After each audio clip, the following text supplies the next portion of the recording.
right, good morning, everyone. Try that again. Good morning, everyone. My name is Alex Hulgren. I'm from Ford Motor Company. It's a pleasure to be here with you this morning as apparently the sole client in the room, although I think I saw someone from Shell. But I'm happy to be in a panel like this because oftentimes I'm sitting on a panel with a lot of automotive guys, and it's like watching paint dry because we're either all saying exactly the same thing or we're not saying anything of value because we don't want to hear our competitors and have them hear what we're saying. So I appreciate this opportunity to talk to you all today. I'm going to focus specifically on some of the mobile elements from an advertising and a shopping standpoint. There's a lot we're doing at Ford to bring the mobile device into the automobile. If you were at Mobile World Congress, we had a big presence there talking about our partnership with Spotify. You can voice control Spotify now in your Ford cars that have the sync system. But I don't want to focus on that as much because given the nature of this audience, let's talk more about advertising and the shopping process and how mobile fits into that with automotive. So a little data to start.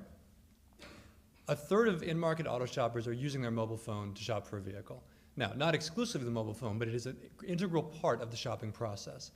And that number is growing over time. As you can see, auto websites with their smartphone, 31% last year, growing from 24 and 17. And the obligatory chart that moves off top to the right, it's going to continue to grow. That's just the reality of our business, and that's really how things are. Now, the question, of course, comes, why isn't Ford then specifically, or maybe automotive in general, spending more on mobile advertising? As Simon just said, the opportunity there is potentially $20 billion. Why are we as clients or as agencies not taking advantage of that? Well, to kind of address that, I want to look at just kind of the complexity of our business overall from a shopping and an advertising standpoint. The first is the life cycle of our products. Automotive products last 5 to 7 years. Our shopping life cycle is very long. So when you're dealing with automotive, regardless of what channel you're dealing with, you've got to approach it a little bit differently. It's generally the first or second biggest purchase any consumer makes in their life. So the way they approach that purchase is going to be different. The second is we have really complicated products. The number of choices you have when you configure a car, the amount of technical data behind either the technology in our car or the powertrain, fuel economy, there's a lot of research that goes into this process. Because of that, sometimes it's hard to convey what you want to convey on a 3 to 4 inch screen. And then the shopping process. The average shopping process for a car can be 6 to 9 months. So there's a lot of in and out, a lot of research that's happening. Things go on the short list that you're going to consider, off the short list. It's a long, laborious process. And mobile plays a key part in that. And that's where I'd like to focus a little more attention right now. The first is we are finding increasingly that mobile is the first point of lean forward contact with our brand in response to some other advertisement. We had an ad on the Champions League final last year we ran across Europe, and 50% of the respondents came through a mobile device. Now, we knew we'd have some, but that number actually blew us away. And if you think about the trends in second screening, now it seems like very logical because everyone's got a tablet or a phone in their lap as they're watching or enjoying the match. But it becomes more and more important to us to realize that whatever other stimulus is out there, the mobile device, whether it's a TV advert, whether it's a magazine ad, as you can see here, whether it's a QR code on a bus shelter, that mobile device is the first chance they're going to have to interact with us. The next thing is, in the research process, as they said, which can go on 6 to 9 months, a lot of times the mobile device is used when people have some free time. If it's something that spurs their interest in something and they've got a few minutes on their phone, they're checking something. If there's an immersive experience we've created on an iPad, and again, they've got some time, they're sitting there with their tablet device, they're using a mobile device for research. When they get into a lot of technical research, we're generally still seeing the PC or the laptop is the main device they go to when they're trying to gather a lot of information. But from a more immersive, maybe a video-based experience, or just some really light research, we're seeing mobile devices used primarily in that function. The third piece is when it comes down to actually deciding on who you want to talk to in terms of which OEMs, where's the local dealer?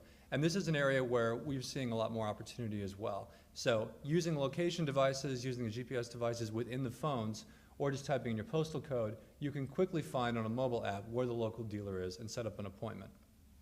Now, what I didn't really talk about there was advertising. All I'm talking about at this point is how are consumers using the devices currently? Now, the reason I didn't get into advertising is the box closest to me, which is the mobile platforms. What we realized in Europe was our mobile platforms were terrible. I mean, to be blunt.